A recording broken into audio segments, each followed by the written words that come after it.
এটা কি গ্রামের পুকুর পেয়েছে? এটা সমুদ্র। সাঁতার না জেনে এখানে নামা উচিত না। গতকালকে মনে হয় একটু ঝাড়িটা বেশি দিয়ে ফেলেছিলাম। But thank you. Thank you কেন? এই যে গতকাল আমাকে তিমি মাছের কাছ থেকে বাঁচিয়েছে, আমার খুব ভয় করছে। চিন্তার কোনো কারণ নেই। সেই গভীর সমুদ্র থেকে যদি আপনাকে তুলে নিয়ে আসতে পারি তাহলে এই গুহা তো কিছুই না। প্লিজ।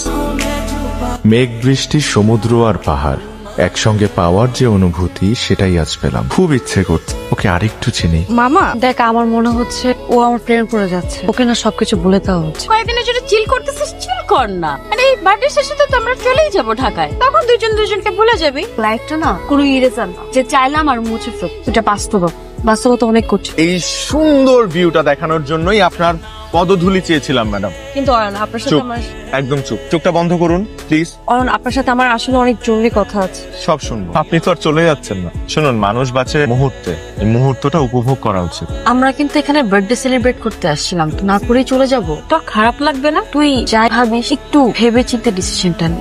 যা কিছুই হয় সবকিছুই না কোনো কারণেই হয়, কিন্তু কারণের পর তো একটা পরিণতি থাকে, আর এই পরিণতিটা আমাদের জীবনের জন্য খুব গুরুত্বপূর্ণ। দেখ, এখন ওর সাথে আমার সময়টা খুব ভালো কাটছে। আমি জীবনটা খুব সুন্দর উপভোগ করছি, সুন্দর সুন্দর মুহূর্ত কাটছে। ওকে আমার ভীষণ ভালো লাগছে, কিন্তু সবকিছু পেছনে না একটা পরিণতি আছে, আর এই শেষটা সবসময় সবাই মেনে নিতে পারে না। আমি কি অয়নকে ভুলতে পারবো? এই প্রশ্নের উত্তরটা না তুই ভালো জানিস। তোরা আমার জন্য এত কিছু করেছিস। আমরা না, অয়ন।